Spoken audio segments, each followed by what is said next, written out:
Hello friends.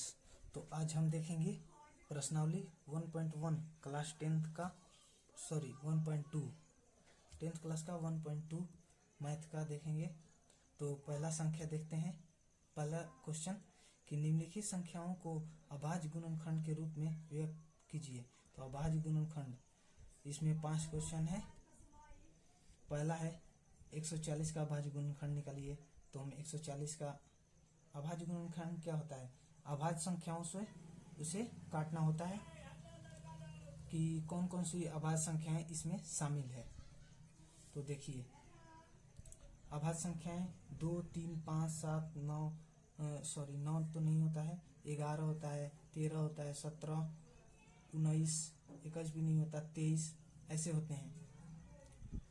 तो हम इसे शुरू से करके काटते हैं। पहले देखिए, 2 से काटते हैं, 2 से ये कट जाता है 70 बार में, कट जा रहा है तो 70 बार में। फिर 2 से कट रहा है 35 बार में। फिर 5 से कटेगा 7 बार में, 5 7 35। फिर हम इसको लिखेंगे इस रूप में, गुने के रूप में। इन सबको 2 गुने 2 गुने 5 गुने 7 लिख देंगे, इतना बराबर। फिर इसको लिखेंगे पावर के रूप में। 2 2 बार है तो 2 के पावर 2, 5 एक बार है 5 के पावर 1, 7 एक बार है तो 7 के पावर 1। तो ये अभाज्य गुणनखंड हो गया। ऐसे ही दूसरा क्वेश्चन है 156 का अभाज्य गुणनखंड निकालना है। 156 का, तो इसका निकालेंगे। 2 से कट जाएगा 78 बार में, फिर 2 से कट जाएगा 39 बार में, फिर 3 से कटेगा 13 3 39। तो इसको लिख देंगे 2 गुने 2 गुने 3 गुने 13 लिख देंगे। 2 के पावर 2, फिर 3 के पावर 1। 1 को ना भी लिखें तो चलता है, नहीं लिखते हैं, कहीं भी नहीं लिखा होता है किसी का पावर 1। तो 2 के पावर 2, 3 और 13 तो हो गया अभाज्य गुणनखंड। तीसरा क्वेश्चन है, क्या है? 3825। 3825 को हम 3 से काटेंगे। 3 एकम 3, 3 दूनी 6 से हासिल आया 2, ये हो गया 22, 70 के 21, ये 7 बार में हासिल आया 1, ये हो गया 15, 3 5 15। फिर 3 से काटेंगे, 3 चौके 12, ये फिर 7 है, 3 दूनी 6 हासिल आया 1, ये हो गया 15, 3 5 15।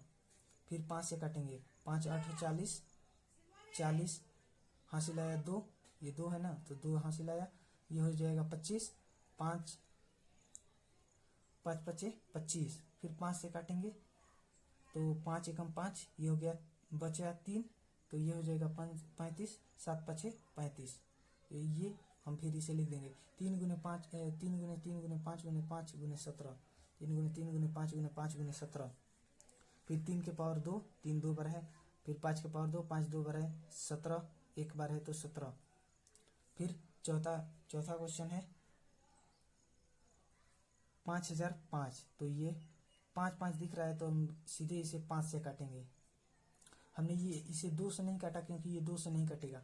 देखिए, लास्ट की संख्या 25 है, 5 है तो ये 2 से नहीं कटेगा। 3 से हमने फिर काट के देखा तो 3 से कट रहा था। वैसे ही इसे 2 से काटेंगे, नहीं कटेगा। 3 से काटेंगे, वो फिर भी नहीं कटेगा तो 5 से काटेंगे। 5 से काटेंगे तो फिर 1000 एक बार में चला जाएगा, 1 फिर 0 0 फिर 1, 5 एकम 5। फिर 7 से काटेंगे, 7 एकम 7 बचा कितना? 3 तो हो जाएगा 30, 7 चौक 28 बचा 2 तो हो जाएगा 20, 7 28 29 30 तो बचा 2 तो कितना? 2 और 1 21 हो जाएगा, क्योंकि एक बार में यहाँ से कट गया था 7। फिर ये बचा था 30, 7 चौक 28, फिर बचा 2 तो ये 2 और 1 21, 70 के 21। फिर हम इसे काटेंगे तो 11 से जाएगा, 11 एकम 11 बचा 3, 11 तिया 33। तो हासिल वो 3 आया था तो 3 तो 33 हो जाएगा, 11 तिया 33 कट गया। फिर इसको हम ऐसे गुने में लिख लेंगे, 5 गुने 7 गुने 11 गुने 13। तो कोई संख्या रिपीट नहीं है तो बस ऐसे ही हो गया। फिर 5वां क्वेश्चन देखिए, क्या है? 7429। तो ये न 2 से कटेगा, न 3 से, न 5 से, न 7 से, न 11 से, ये 17 से कटेगा। आप लोग ट्राई कर लीजिएगा, मैंने बहुत बार ट्राई किया था। तो ये ऐसे ही बनता है, इसमें कोई लॉजिक नहीं है कि कितना से कटेगा कैसे बताएं। इसको आप लोगों को प्रैक्टिस करना चाहिए। तो ये 17 से कटेगा, 17 चौके कितना होता है, 28, 28 से 4 2 6, 17 चौके 68, 68 69 70, अच्छा ये 70 4 74, तो 2 और 4 6 बचा, तो हो गया 62, हासिल 6 बचा, हो गया 62, 17 3 51, 51 3 बार में जाएगा, फिर बचा कितना, हासिल बचा 11, 62 में से 51 जाएगा तो 11, तो 11 फिर ये कितना हो गया 119, 17 7 119 होता है, गुना कर लीजिए, आप करके देख लीजिए, 17 7 119 होता है। फिर ये आ गया, फिर ये कितना से कटेगा, 19 से कटेगा, 19 दूनी 38 39 40, तो ये और 3 ये दोनों 17 दूनी ना 19 दूनी 38, 38 इन दोनों का कटा 39 40 41 42 43, 5 आया 5, फिर ये हो गया हासिल 5 आया, ये हो गया 57, 19 3 57, फिर इसको लिख देंगे गुना में, हो गया ये अभाज्य गुणनखंड। दूसरा क्वेश्चन देखते हैं, पूर्णांकों के निम्नलिखित युग्मों के एचसीएफ और एलसीएम ज्ञात कीजिए तथा इसकी जांच कीजिए कि दोनों संख्याओं का गुणनफल एलसीएम और एचसीएफ के गुणनफल के बराबर है। देखो तो ये नोट करके लिखिएगा, यही होता है कि दो संख्याओं का गुणनफल उनके एलसीएम और एचसीएफ के गुणनफल के बराबर होता है। और यहाँ हमें क्या साबित करना है, जांच करना है, तो इनका एलसीएम और एचसीएफ निकालना है। तो देखिए इसका अलग अलग, अगर एचसीएफ निकालना है तो अलग अलग अभाज्य गुणनखंड करेंगे। तो अलग अलग हमने किया, 26 का किया, फिर से 91 का किया, तो 13 दूनी 26, 13 7 91, तो 13 आ गया कॉमन, तो एचसीएफ हो जाएगा, जो कॉमन आता है वो एचसीएफ होता है। और एलसीएम वो होता है कि जो कॉमन आता है उसे सिर्फ एक ही बार, उसे रिपीट नहीं करेंगे। जो 13 अगर कॉमन आ गया तो 13 एक ही बार लिखेंगे, दोनों में 13 13 है तो एक ही बार लिखाएगा, दोनों बार 2 बार नहीं लिखाएगा। तो देखो 7 गुने 13 गुने 2, फिर 13 नहीं लिखेंगे क्योंकि ये कॉमन है, तो एक ही बार लिखेंगे एलसीएम, वो एलसीएम होता है। इसको जांच करेंगे तो जांच है 26 और 91 दोनों का, देखो लिखा है दोनों संख्याओं का गुणनफल बराबर एलसीएम गुने एचसीएफ, एचसीएफ गुने एलसीएम, तो दोनों संख्याओं का गुणनफल 26 गुने 91, और एलसीएम कितना है, देखो 13 दूनी 26 गुने 7, 26 13 दूनी 26 गुने 7 एलसीएम, और एचसीएफ है 13, तो 13 दूनी 26 और 13 गुने 7, 13 7 91, तो 26 गुने 7 26 गुने 91 हो गया ना, बराबर है। तो दो संख्याओं का गुणनफल उनके एलसीएम और एचसीएफ के गुणनफल के बराबर होता है। ये आप लोग नोट करके लिख लीजिएगा और याद कर लीजिएगा। देखिए इसका दूसरा है 510 और 92। 510 का हम निकालेंगे अभाज्य गुणनखंड, अभाज्य गुणनखंड मैंने शुरू में बताया, और 92 का भी अभाज्य गुणनखंड निकालेंगे। तो ये आ जाएगा, ये 2 से कटेगा 255, फिर 5 से कटेगा 51, फिर 17 3 51, ये 2 से कटेगा, फिर 2 से कटेगा 23 आ गया, 23 फिर अभाज्य संख्या है, ये नहीं कट सकता, किसी भी अभाज्य संख्या से नहीं कट सकता, एक और खुद के अलावा किसी और से नहीं कटेगा। यही होती है अभाज्य संख्या है कि जो एक और खुद से कटे। तो इसको ऐसे गुना के रूप में हम लिख लेंगे, इस रूप में गुना कर करके ये अभाज्य संख्याओं का गुना कर करके लिख लेंगे। इनमें दोनों में जो कॉमन है वो एचसीएफ, तो सिर्फ 2 कॉमन है, और कोई 5 13 17 2 23 तो कोई कॉमन नहीं है ना, सिर्फ 2 है, तो 2 एचसीएफ हो गया। एलसीएम ये हो गया पूरा 2 5 3 2 23 17, 2 5 3 17, फिर ये 2 कॉमन था तो एक बार छोड़ देंगे ये 2 को, फिर ये 2 और 23, तो 2 5 3 17 2 23।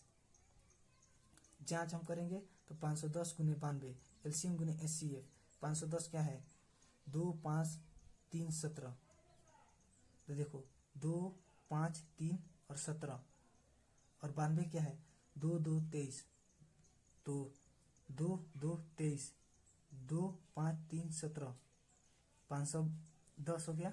और 2 2 23 92, 2 5 3 17, 2 2 23, तो ये 26 92 गुने 510 बराबर है क्योंकि दो संख्याओं का गुणनफल उनके एलसीएम और एचसीएफ के गुणनफल के बराबर ही होता है। ये एक नोट पॉइंट है, आप लोग इसे याद कर लीजिएगा। तीसरा है 336 और 54 का एचसीएफ और एलसीएम निकालना है और जांच भी करना है। तो 336 का एलसीएम निकालेंगे, कितना एक बार में जाएगा, हासिल आएगा 1, ये हो गया 13, 6 बार में जाएगा 6 दूनी 12, एक हासिल बचा हासिल 1, फिर ये हो जाएगा 16, 8 बार में चला जाएगा, फिर 2 से काटेंगे 8 दूनी 16, हासिल नहीं बचा, फिर ये 8 को काट देंगे 4 बार में, 4 दूनी 8, फिर 2 से कटेगा 8 का 4 हो जाएगा, 4 का 2 हो जाएगा, फिर 2 से कटेगा 4 का 2 और 2 का 1, फिर 3 से कटेगा 3 सते 21। वैसे ही 54 को अभाज्य गुणनखंड करेंगे, 2 से कटेगा 27 दूनी 54, फिर 3 से कटेगा 9 3 27, फिर 9 3 से कटेगा 3 का 9। तो हम इसको इस रूप में अभाज्य गुणनखंड के रूप में लिख लेंगे। 2 गुने 4 बार 2 है, 1 2 3 4, 1 2 3 4 हमने लिख दिया है, और 3 और 7। फिर 54 को इसी रूप में लिखेंगे, 2 गुने 3 गुने 3 गुने 3। इनमें कॉमन क्या है, एक तो 2 कॉमन है और एक 3 कॉमन है, तो 2 और गुने 3, 2 3 6, एचसीएफ इनका 6 आ गया, जो 2 गुने 3 के रूप में लिख सकते हैं। 2 और 3 है, गुने में ही लिखाएगा ये। और एलसीएम होता है, अब 2 और 3 को इसमें से हटा देते हैं, बाद वाले में से हटा देते हैं अपना सॉल्यूशन को आसान करने के लिए। तो इसको लिखेंगे 4 बार 2, 2 गुने 2 गुने 2 गुने 2, फिर 3 7 3 7, फिर ये 2 और 3 को हटा दिए थे, और 3 3 3 3, तो ये हो गया एलसीएम और एचसीएफ। जांच आप लोग खुद से कर लीजिएगा। अब तीसरा क्वेश्चन देखते हैं, अभाज्य गुणनखंड विधि द्वारा निम्नलिखित पूर्णांकों के एचसीएफ और एलसीएम ज्ञात कीजिए। अभाज्य गुणनखंड विधि द्वारा, तो अभाज्य गुणनखंड तो मैंने सिखा ही दिया, अभाज्य संख्याओं से उनको खंडित करना होता है, यानी कि काटते हुए रहना होता है। तो 12 का अभाज्य गुणनखंड 2 गुने 2 गुने 3 अभाज्य संख्याओं के गुणनफल के रूप में लिखते हैं अभाज्य गुणनखंड को। तो इस अभाज्य संख्याएं 2 2 3, तो देखो इसको लिख देंगे 12 का अभाज्य गुणनखंड 2 दूनी 4 3 12, 15 का होगा 3 5 15, 21 का 70 के 21, इसको हम इस रूप में लिख देंगे।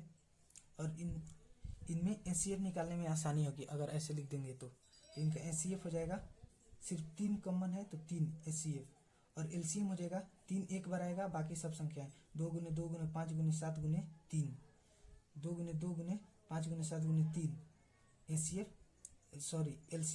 इतना आ गया। दूसरी संख्या है 17 23 और 29, तो 17 23 29 ये अभाज्य संख्या है जो कि सिर्फ एक और खुद के अलावा किसी और संख्या से नहीं कटती है।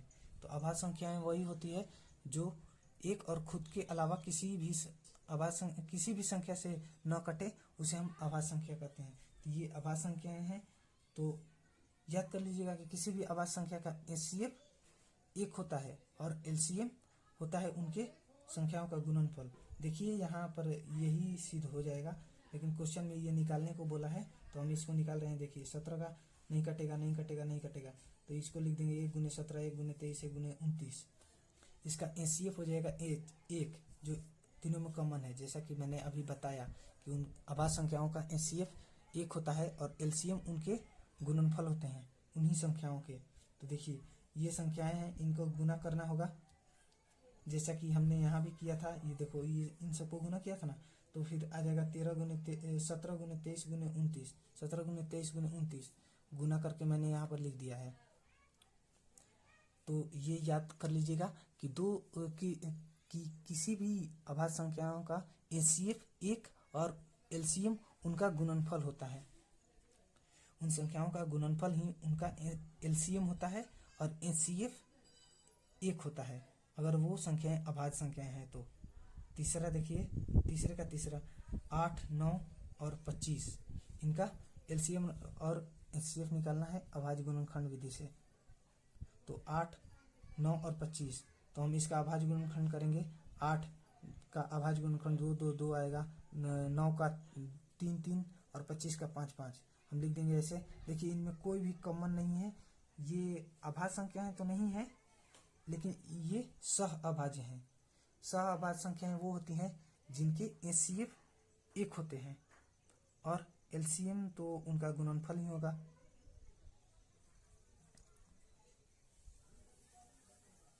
अभाज्य संख्या में क्या है, अभाज्य संख्याओं का एचसीएफ 1 होता है और सह अभाज्य संख्या क्या है, जिनका एचसीएफ 1 होता है वो सह अभाज्य होती हैं और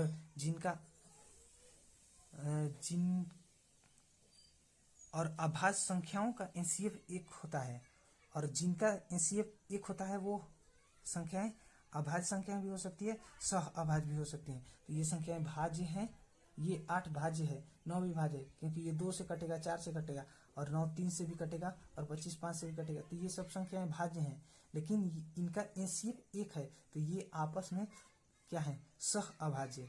किसी भी संख्या, कोई भी संख्या अगर सह अभाज्य है तो वो आपस में ही होंगे सह अभाज्य। तो ये क्वेश्चन तो हमारा हो गया, हम गुना करके लिख देंगे। और अगला क्वेश्चन देखते हैं कि एचसीएफ इतना का एचसीएफ 9 दिया है और एलसीएम इसका ज्ञात कीजिए। तो हम जानते हैं कि दो संख्याओं का गुणनफल उनके एलसीएम गुने एचसीएफ के बराबर होता है।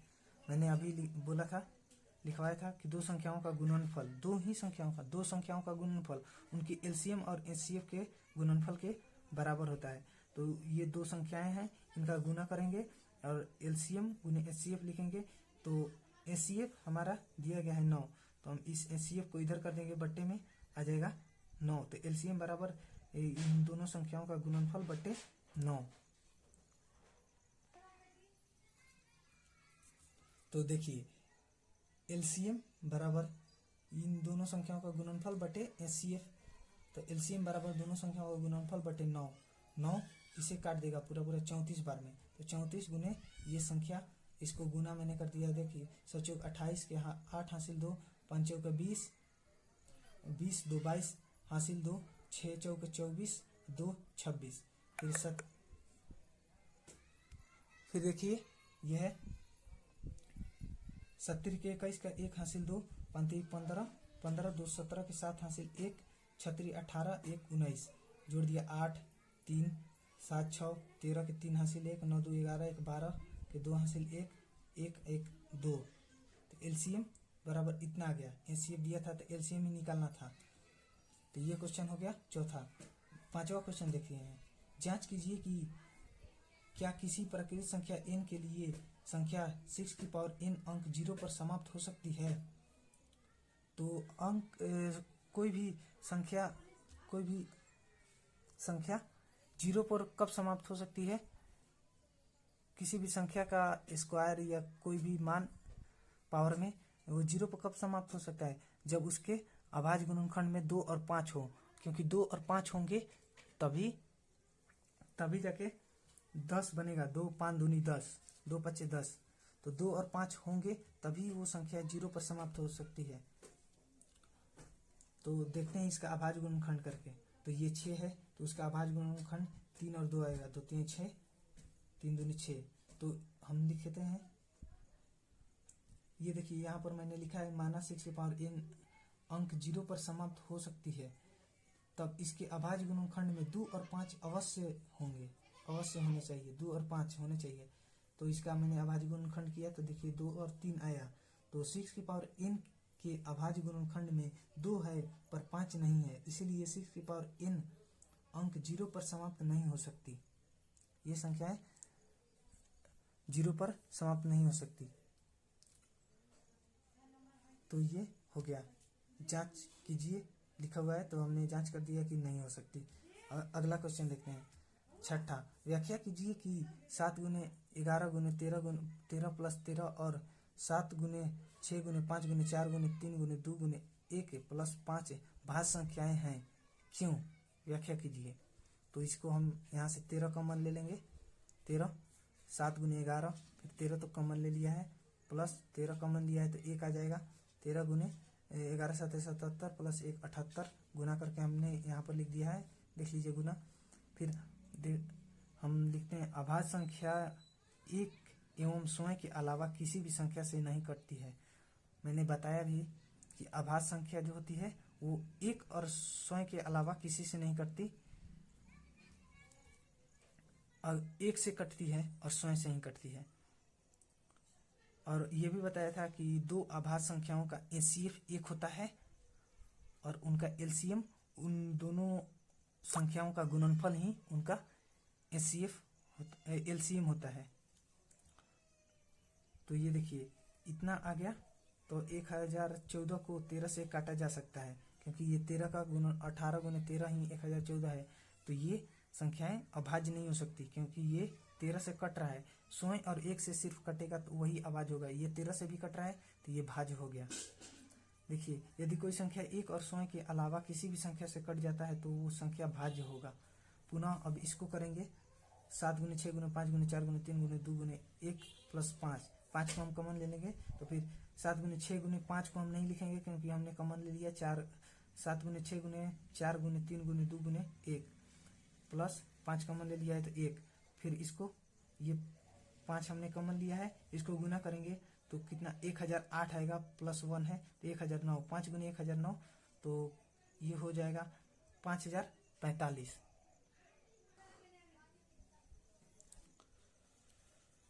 तो लिखते हैं कि अंकगणित के मूलभूत प्रमेय से हम जानते हैं कि अंकगणित का मूलभूत प्रमेय से जानते हैं कि प्रत्येक भाज्य संख्याओं को अभाज्य गुणनखंड के रूप में लिखा जा सकता है, और ये 5045 को अभाज्य गुणनखंड के रूप में लिखा जा सकता है, क्योंकि इसका अभाज्य गुणनखंड क्या था, इसको कितना से काटा जा सकता है, तो इसको 5 से काटा जा सकता है, 1009 बार में चला जाएगा। तो ये संख्याएं जो है ये आया था 1014 और 5045 दोनों संख्याएं अभाज्य नहीं है, ये भाज्य संख्याएं हैं। ये यही सिद्ध करना था, व्याख्या करना था कि क्यों है भाज्य संख्याएं। तो ये हमने कर दिया, क्योंकि ये 5 से कट सकता है और ये 13 से कट सकता है, तो ये अभाज्य संख्याएं नहीं हो सकती, ये भाज्य ही होंगी। अगला क्वेश्चन देखते हैं। किसी खेल के मैदान के चारों ओर एक वृत्ताकार पथ है। इस मैदान के एक चक्कर लगाने में सोनिया को 18 मिनट लगते हैं, जबकि इसी मैदान का एक चक्कर लगाने में रवि को 12 मिनट लगते हैं। मान लीजिए वे दोनों एक ही स्थान और एक ही समय पर चलना प्रारंभ करके एक ही दिशा में चलते हैं, यानी कि रेस लगाते हैं। कितने समय बाद वे पुनः आरंभिक स्थान पर मिलेंगे? कितने समय बाद वो पुनः आरंभिक स्थान पर मिलेंगे? आरंभिक स्थान पर मिलेंगे यानी कि चक्कर पूरा होगा ही होगा। तो देखिए आरंभिक स्थान पर मिलने के लिए चक्कर पूरा करने में लगा समय के गुणक होगा, क्योंकि ये चक्कर पूरा करेंगे कितनी बार कर लेंगे कि दोनों एक साथ पूरा करेंगे, कितने समय में। तो इनका एचसीएफ निकालना है, इसका मतलब है क्वेश्चन का, उसी को समझाने के लिए मैंने ये लिखा है। एचसीएफ निकालेंगे, एलसीएम निकालना है, तो एलसीएम निकालेंगे 18 और 12 का, तो दोनों एक साथ इसका अभाज्य गुणनखंड कर देते हैं तो एलसीएम निकल जाता है। तो देखिए 2 से कटेगा, ये 9 बार में 9 दूनी 18, 6 दूनी 12, फिर 3 से कटेगा, 3 3 का 9, 3 दूनी 6, इसका गुना कर देंगे तो 2 3 6 3 18 दूनी 36, तो ये 36 आ जाएगा। 36 मिनट बाद एलसीएम आ गया 36। तो देखिए ये 18 है, तो ये 2 चक्कर सोनिया पूरा करेगी, 2 चक्कर पूरा करेगी 36 मिनट में, और रवि 12 3 36 3 चक्कर पूरा कर लेगा। तो ये दोनों एक ही स्थान पर, प्रारंभिक स्थान पर 36 मिनट के बाद एक साथ होंगे, तो 36 मिनट बाद वे प्रारंभिक स्थान पर मिलेंगे। ये हो गया चैप्टर 1.2 कंप्लीट। तो हम चैप्टर 1.3 को अगले वीडियो में डिस्कस करेंगे। पूरे ऐसे ही फुल एक्सप्लेनेशन के साथ। तो थैंक यू।